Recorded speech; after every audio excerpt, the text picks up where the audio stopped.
In a world ruled by power and deception, sometimes, the most dangerous battles are fought in the shadows. This is the continuation of a story where trust is a weapon, and betrayal is the deadliest crime. Inspector Ifeoma Danjuma thought she had seen evil before.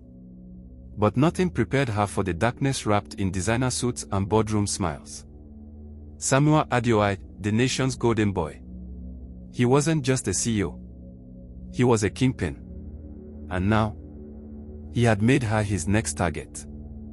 That night, Ifeoma couldn't sleep.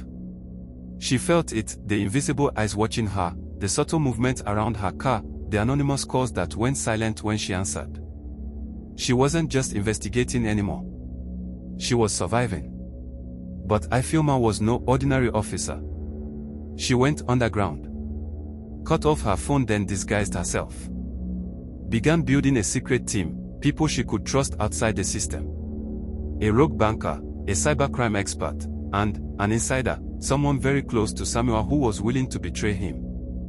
But trusting anyone was a gamble. Because Samuel Adeoye could smell fear from a mile away. And he was ready to make his next move. Samuel didn't panic.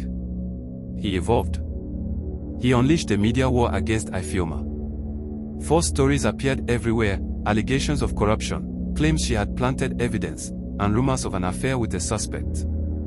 The goal was simple. Discredit her before she could expose him. And the terrifying part.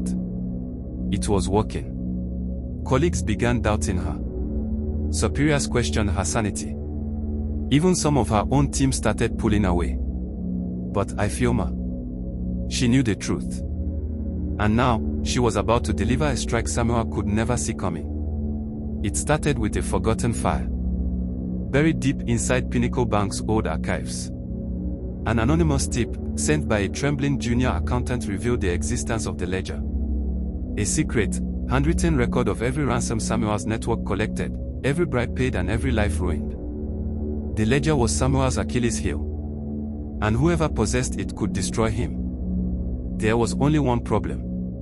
It was locked inside a private vault in a hidden basement Samuel owned, disguised as a charity organization. Under the cover of darkness, Ifeoma's rogue team launched an operation. It felt like something out of a heist movie, cutting security alarms, sneaking past armed guards, and decoding biometric locks. Every second was a heartbeat. Inside the vault, they found it, a thick, black leather-bound ledger, marked only with one symbol, fire.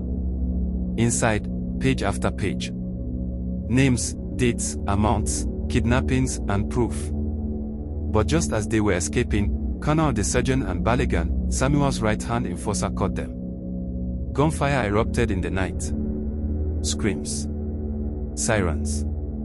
Blood. If not for the sacrifice of one of her trusted team members, a young tech genius named Remy, Ifeoma would not have escaped. Remy bought her time. But he paid with his life. And just like that, the cost of truth became devastatingly real. Now Ifeoma had the ledger, but Samuel had declared total war. Using his massive influence, Samuel spun another lie, that Ifeoma herself was the mastermind behind the Kidnap Ring. That she had stolen the ledger to frame an innocent man. The headline screamed, "Corrupt Inspector Blackmails Pinnacle CEO, Top Cop Exposed as Criminal." Ifeoma had no allies left. Or so she thought. Amora, the oil executive's daughter who had survived the kidnapping, came forward, publicly, bravely, and tearfully. She told her story on live television, how Samuel had ordered her abduction. How she heard his voice giving orders over a satellite phone. How the ransom was laundered through Pinnacle Bank accounts. The country gasped. The government had no choice but to act. SWAT teams raided Samuel's luxurious mansion at dawn. But he was ready. Not to fight. Not to run, but to negotiate. He offered them $50 million in cash to let him walk free. They refused. When they finally cuffed him, Samuel only smiled and whispered to Ifeoma, "You think it's over, Inspector? You have no idea how deep the roots go." And he was right, because Samuel's arrest was only the beginning. The king has fallen, but the empire still stands. How do you fight a monster when the entire system protects it? Now that Samuel is in custody, Should Ifeoma reveal the ledger publicly, even if it risks exposing even bigger names?